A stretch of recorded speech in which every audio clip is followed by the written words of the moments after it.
Kisah ini terjadi lama sekali. Dulu, aku pernah mengalami kejadian mistis saat aku menjadi TKW di Singapura. Kejadian yang tak pernah aku bayangkan sama sekali. Aku bekerja di Singapura dan mendapatkan bos orang Cina yang kebetulan mempunyai 2 orang anak. Anak nomor 1 berumur 7 tahun dan anak yang kedua berumur 6 tahun. Bosku ini termasuk kategori judes. Sebut saja namanya Madam Lee.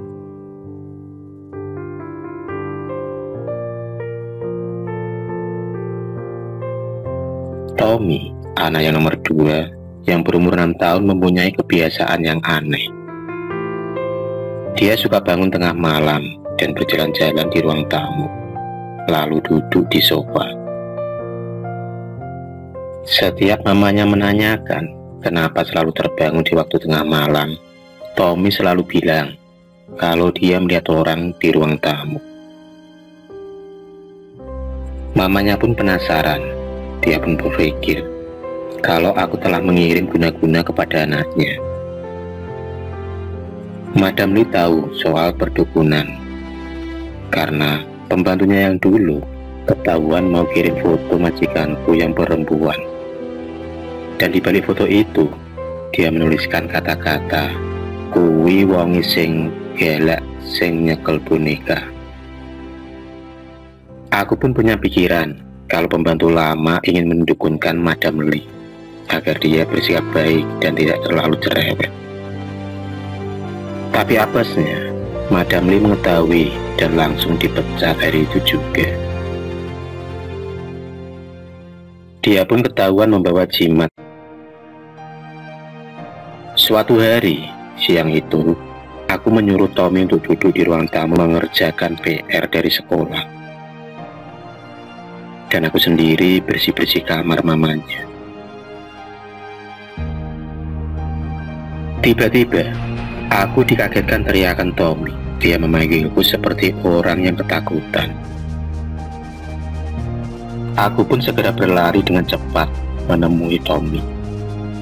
Tapi, aku tak melihat apa-apa di sana. Tommy bilang, dia melihat monster yang telah pergi terbang keluar jendela. Dengan nada polosnya, Tommy menceritakan kalau sosok itu berambut panjang dan memakai baju putih. Aku pun segera memberitahukan kepada Madam Lee, mamanya. Madam Lee tampak takut dan khawatir akan terjadi sesuatu pada Tommy. Akhirnya, dia pun pergi ke wihara untuk menanyakan apa yang terjadi pada anaknya dan rumahnya.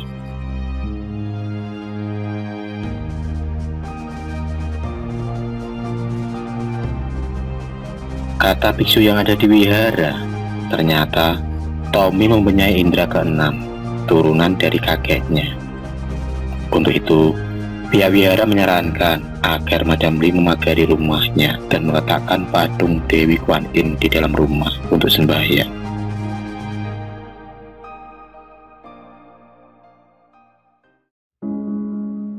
Tidak puas bertanya di wihara, dia pun meminta adiknya yang mempunyai teman yang bisa melihat hal-hal gaib untuk melihat anaknya dan menanyakan apakah aku adalah penyebab dari semua kejadian ini. Kami pun pergi ke tempat teman adik Madam Lee. Tiba di sana, ada banyak orang dan sesajen berserakan di mana-mana. Orang yang kami cari ternyata sedang kesurupan. Dia dirasuki oleh penunggu Pulau Kusu. Pulau Kusu adalah pulau yang dikelilingi lautan. Di situ ada bangunan seperti wihara. Banyak kura-kura yang dipelihara di sana. Tak sedikit orang yang datang ke pulau itu untuk menikmati pantai dan juga meminta keberkahan, mencari nomor togel. Bila nomor togel tembus, mereka akan datang dan membayar dengan membawa makanan untuk sesajen sebagai imbalan. Aku sendiri pun pernah ke sana.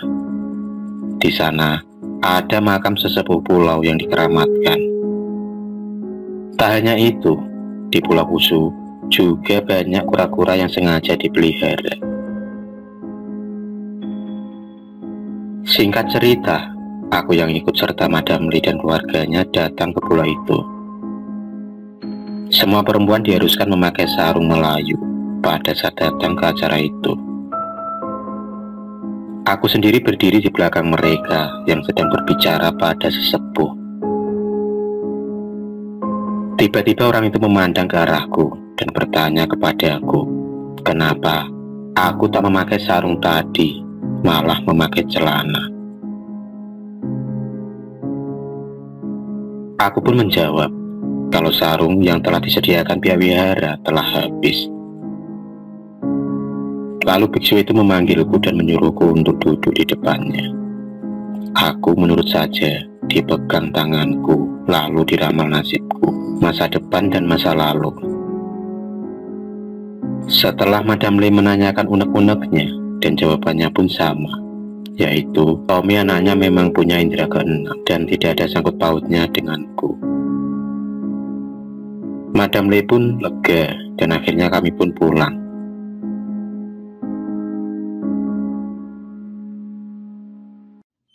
Beberapa hari kemudian, pihak wihara menelpon dan menyuruh Madam Lee untuk datang ke wihara.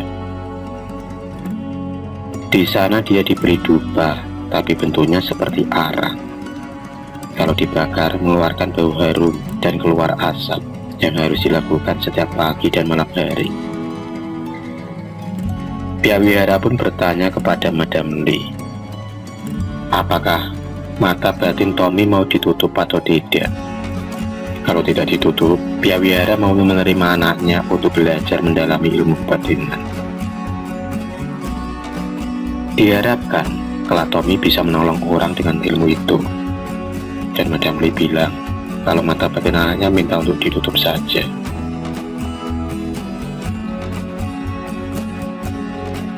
Tetapi biksu berkata, meski mata batin Tommy ditutup, suatu hari pasti akan terbuka dengan sendirinya.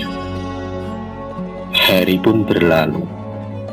Kami melakukan apa yang diperintahkan oleh biksu untuk membakar dupa setiap pagi dan malam. Tujuannya biar setan yang berseliweran di rumah pergi.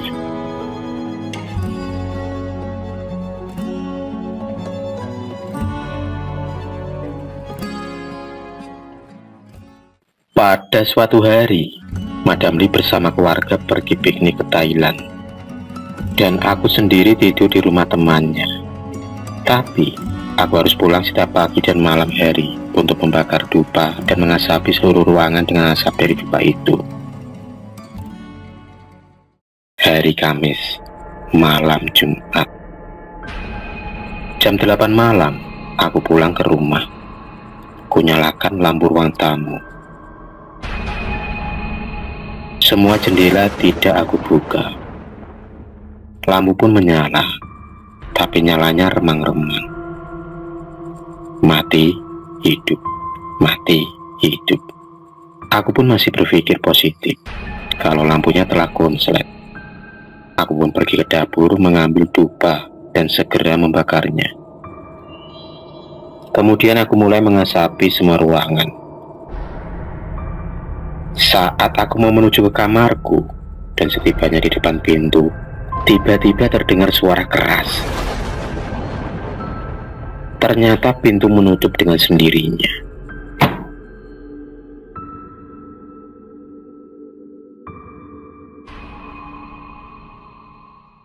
Pas di depan mukaku, aku kaget setengah mati. Ketakutan memuncak 100% rasanya. Semua darah mengalir menuju ke otakku. Jantungku berdetak seperti mau keluar. Aku pun mental ke belakang saking kagetnya. Badanku terasa gemetaran. Tambah lampu yang masih remang-remang. Kukumpulkan keberanianku dan kemudian aku mendekati gagang pintu dan aku semakin marah karena Ternyata pintunya terkunci dan aku pun berteriak. Aku di sini kerja cari uang. Kalau aku hari ini sampai mati di sini, itu semua sudah takdir Tuhan. Bukan kamu yang membunuh. Aku pun pergi mencari kunci seret, tapi tak aku temukan. Saking takutnya, aku segera mengambil dupa 3 biji. Lalu aku membakarnya. Setelah itu, aku matikan lampu dan keluar rumah. Aku menaruh dupa di luar, tempat biasa Madam Lee meletakkannya. Setelah itu, aku pun berlari menuju lift dan pergi dari situ. Akhirnya, setelah rumah itu dipagari dan diberi patung Dewi Kuan Yin, rumah itu pun aman. Tapi, kadangkala aku masih melihat sekelebat bayangan. Suatu pagi, aku menceritakan kepada temanku yang tinggal lebih lama dariku. Ternyata, apartemen itu dulunya bekas kuburan. Dan temanku juga pernah mengalami hal mistis saat bosnya menyuruh membeli Rito Prata India jam 5.30 pagi. Dia melihat di tempat bermain anak-anak ada kuntilanak berambut panjang berbaju putih. Lidahnya panjang, sedang menjelati darah di lantai. Sejak saat itu, aku tak berani mencuci mobil jam 9 malam. Dan alhamdulillah, aku finish kontrak sampai 4 tahun, meski majikanku judes dan cerewet.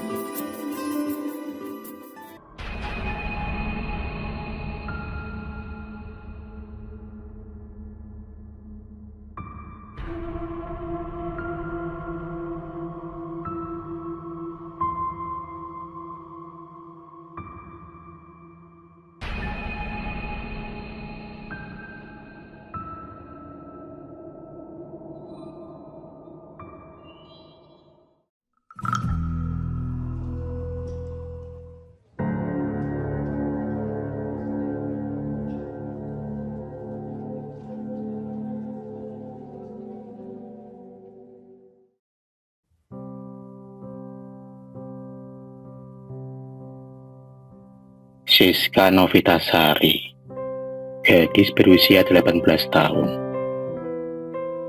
Siska baru saja lulus SMA dan sedang mencari kerja. Siska tinggal di Purworejo dan ia pun merantau, tepatnya di daerah pedesaan yang ada di Provinsi Yogyakarta. Karena kasihan dengan kedua orang tuanya, yang saat itu ayahnya bekerja di pabrik sebagai penepung kayu. Meski keluarganya ini berkecukupan, tapi Siska tetap akan mencari pekerjaan untuk membantu perekonomian keluarga. Karena kekayaan akan habis secara perlahan. Sudah sehari, Siska tinggal di rumah kos barunya. Alasan Siska untuk tinggal di rumah kosnya tak lain karena lingkungannya yang sangat sejuk dan harga sewanya yang cukup murah. Siska duduk di teras pada malam hari dan sambil melamun.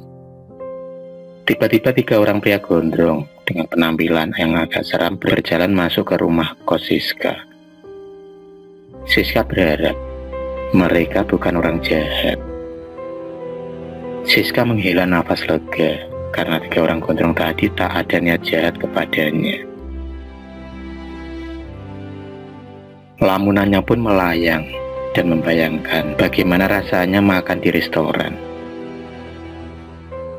Waktu itu adalah kerinduan yang tak bisa dikembalikan lagi. Saking asiknya, dia melamun sampai-sampai Siska tertidur dan terbawa mimpi.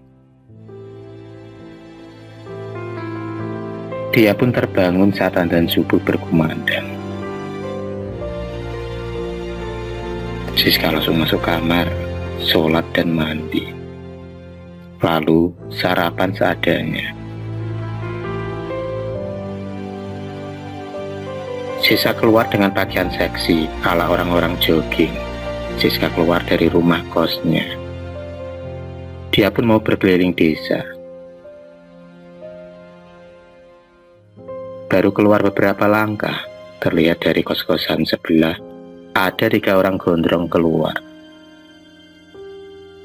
Yang pertama terlihat biasa, tapi tinggi besar. Yang kedua bertato, dan orang yang ketiga sedikit berjenggot. Ketiga pria itu terlihat berjalan menuju ke arah Siska.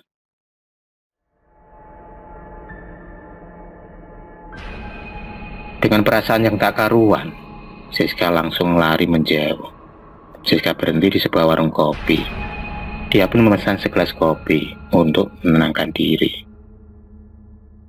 Kurang dari 5 menit, 3 orang gondrong itu duduk dan mendekati Siska. Tiba-tiba salah satu dari mereka membuka percakapan. Adik orang baru ya? Siska hanya bisa menganggukkan kepalanya. Lalu, ketiga orang itu memperkenalkan diri. Ternyata mereka itu adalah 3 bersaudara.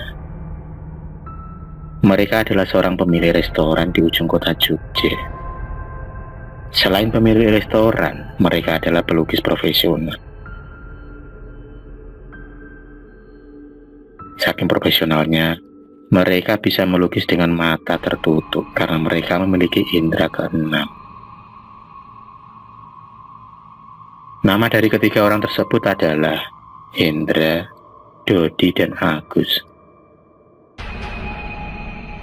Mas Hendra sebagai kakak yang tertua menawari Siska pekerjaan, tetapi Siska menolaknya karena dia masih ragu dan baru mengenal ketiga orang tersebut.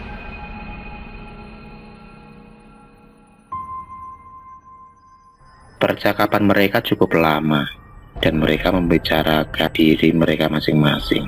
Lalu Mas Dodi mengingatkan kepada Siska supaya jangan bermain-main ke ujung desa dekat hutan. Dengan penasaran, Siska pun menanyakan, tetapi Mas Dodi tak menjelaskan kenapa melarang Siska bermain ke desa itu. Mas Dodi hanya mengatakan kalau tempat itu sangat wingit dan banyak penunggunya. Percakapan mereka pun berakhir karena ketiga saudara itu akan berangkat kerja, dan Siska pun kembali ke rumah kosnya. Siska masih memikirkan tempat yang dikatakan wingit tadi. Karena rasa penasaran yang semakin memuncak, siangnya Siska bergegas ke sana dengan menaiki sepeda motor. Jaraknya sih cukup jauh dan jalannya berlumpur, kurang lebih 200 meteran, dekat dengan hutan. Setelah sampai di tempat itu, Siska melihat tempat itu sangat menakutkan. Di tempat itu juga berdiri sebuah rumah besar ala Belanda dengan dipagari besi yang sudah berkarat. Siska melihat bangunan itu seperti di film horor. Tapi rasa penasarannya belum hilang sebelum Siska mengetahui isi rumah tersebut. Beberapa jam kemudian, Siska pulang, dan ia ingin jalan-jalan ke perpustakaan, mencari artikel atau majalah seputar video game yang menarik. Karena Siska adalah seorang gamer. Siska pun sampai ke perpustakaan itu juga pada pukul 2 siang. Ketika Siska sedang melihat buku majalah dan juga komik, matanya tertuju pada sebuah majalah tentang sebuah misteri dan kriminal. Setelah membayar majalah tersebut, Siska langsung menuju ke kedai kopi. Sesampainya di sana, Siska pun langsung membaca sebuah buku misteri dan kriminal itu. Siska tak lupa juga memesan 1 cangkir kopi. Lalu, kedua matanya tertuju pada halaman artikel tentang Junko Furuta. Membaca artikel sambil minum kopi adalah kesukaannya. Perasaan ngeri menjadi-jadi. Nyaris mual setelah membaca artikel itu. Sedih, takut, sekaligus jengkel. Perasaan buruk terhadap gondrong bersaudara tadi langsung muncul juga. Beberapa hari kemudian, Siska tak berani keluar rumah sebelum ketiga bersaudara itu keluar kos terlebih dahulu. Siska baru berani duduk di teras setelah mereka pergi. Pikirannya pun tertuju pada rumah angker itu. Entahlah, ada apa dengan rumah itu, rasanya ingin ke sana. Keesokan paginya, Siska memutuskan untuk rekreasi, jalan-jalan ke mall dan melibur. Saking asiknya, sampai-sampai Siska lupa untuk melihat rumah itu. Akhirnya dia pun kembali ke desa itu dan langsung bergegas ke rumah itu. Suasana sangat mencekam karena pada saat itu azan maghrib berkumandang. Dengan posisi masih di atas motor, Siska mengamati rumah itu dari jauh. Dan dari balik jendela itu ada wajah yang menyeramkan seolah mengintip. Matanya ada 6. Meski samar-samar, tapi terlihat jelas. Ketika Siska baru beranjak mau turun dari motornya, tiba-tiba ada banyak sekali buah kelapa yang jatuh di tempat yang sama.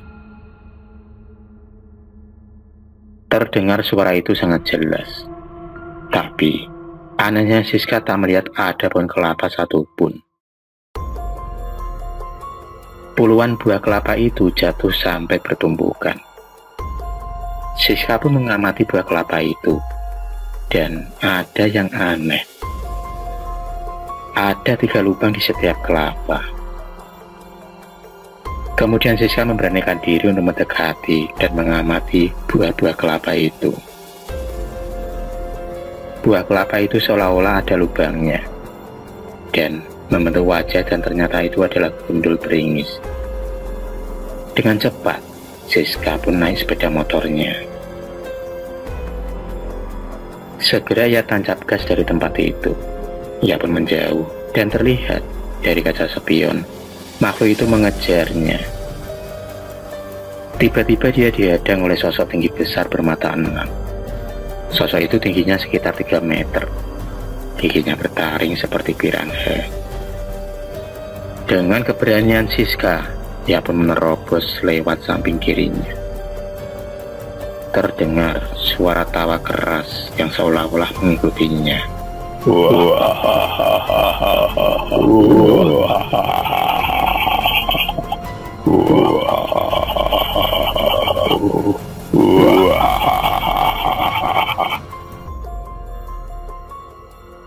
Sampai akhirnya Siska berhasil lolos, dan ia pun sampai di rumah kosnya. Siska pun langsung masuk ke kamar dan langsung sholat. Setelah selesai sholat, Siska merenung di kamar. Karena rasa penasarannya belum terjawab, meski dia diganggu sosok tadi, perasaan ingin masuk ke rumah itu belum juga hilang. Dia pun memutuskan akan melakukan perjalanannya menuju ke rumah itu kembali besok pagi. Malam pun tiba. Saat Siska tertidur, dia dibangunkan oleh adanya seekor burung puyuh yang mati masuk ke kamar lewat ventilasi udara. Lalu, Siska mengambil dan membuang burung itu. Saat membuangnya, di sana, Siska melihat sosok tinggi besar yang sedang berdiri. Sosok tersebut ternyata adalah sosok yang tempo hari mengejarnya. Sosok tersebut mengamati Siska dengan 6 matanya. Siska pun kembali berbaring ke ranjang dan langsung tidur dengan kondisi dipaksakan.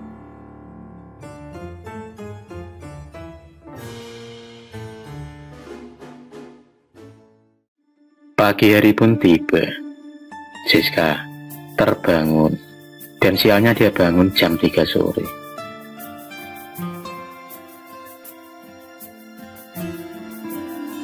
Setelah mandi dan sholat, Siska bersiap-siap menuju ke rumah angker itu.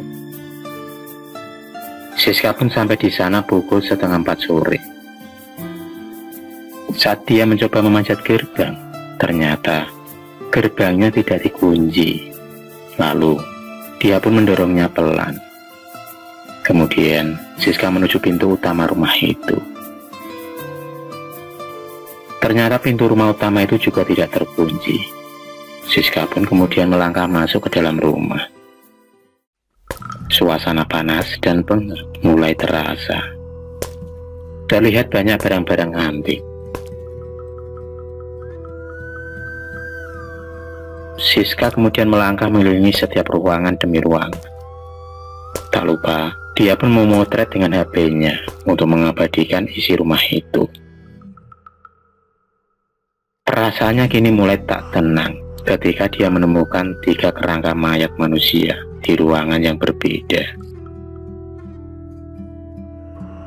Tiba-tiba, dia tertuju pada cermin antik. Siska pun kemudian bercermin di sana, tapi ia kaget saat ia melihat wajahnya di dalam cermin. Wajahnya yang cantik dan mulus kini berubah menjadi wajah yang menyeramkan. Tiba-tiba cermin itu pecah, dan pecahan kaca itu berhamburan mengarah ke arahnya. Untungnya dia langsung bisa menghindar.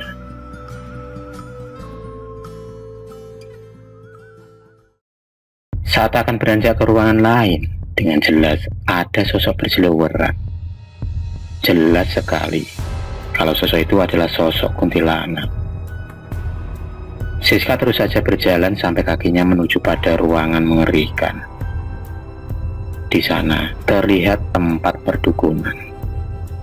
Terlihat juga ada 2 tulang belulang mayat yang tergeletak dan ada 2 bingkai foto besar di sana.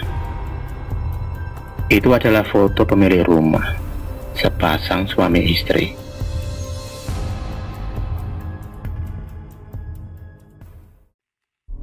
Jam menunjukkan pukul 5:30 sore. Tiba-tiba saja ada suara tawa menggelegar, dan foto itu pun berubah dengan wajah yang menyeramkan.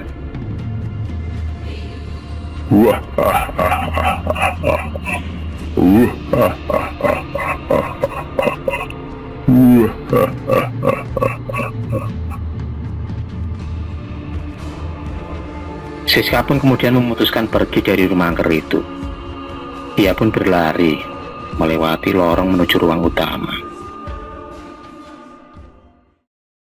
Dari belakang seperti ada yang mengejarnya.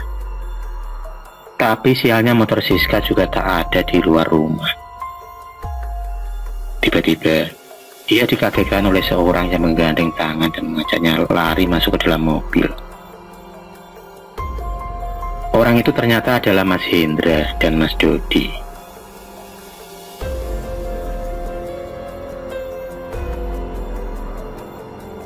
Saat perjalanan pulang, Siska bertanya soal sepeda motornya, dan Mas Hendra pun menjawab kalau motornya sudah mereka bawa ke rumah kos.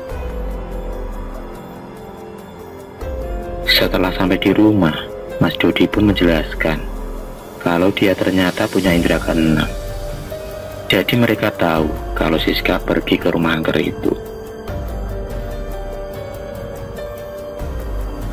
Di ruang tengah ketika bersaudara itu pun bercerita.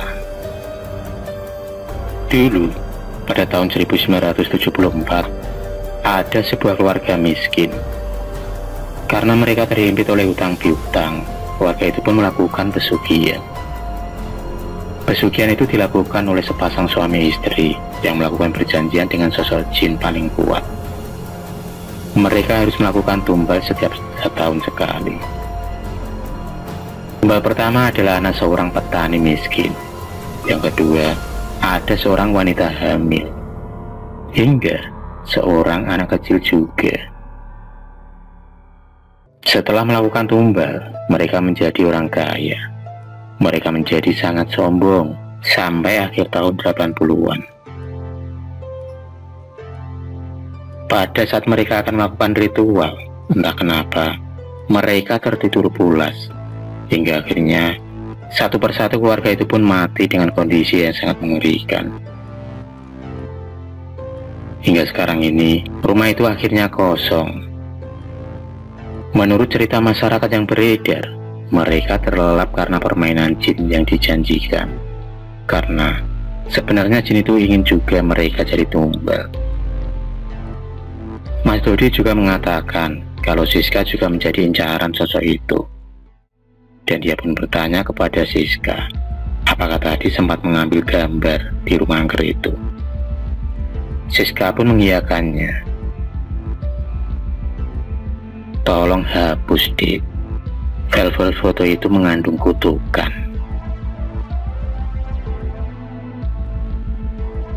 Siska pun kemudian menghapus filenya. Ternyata hasil foto jepretan tadi semuanya berubah menjadi gambar sosok makhluk bermata enam. Tapi syukur alhamdulillah, semuanya bisa dihapus.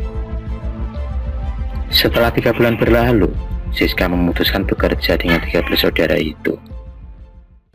Faktanya, Gondrong bersaudara itu adalah orang yang sangat baik. Mereka taat beribadah, hanya saja penampilannya yang agak seram. Tapi itulah kehidupan. Jangan menilai seseorang itu dari penampilannya saja, atau dari kulit luarnya saja.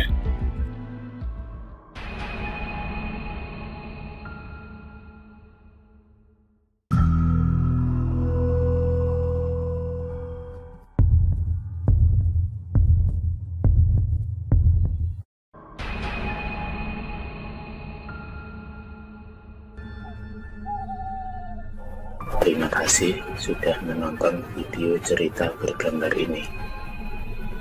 Klik subscribe untuk terus mendapatkan video-video cerita bergambar selanjutnya. Semangat berkarya.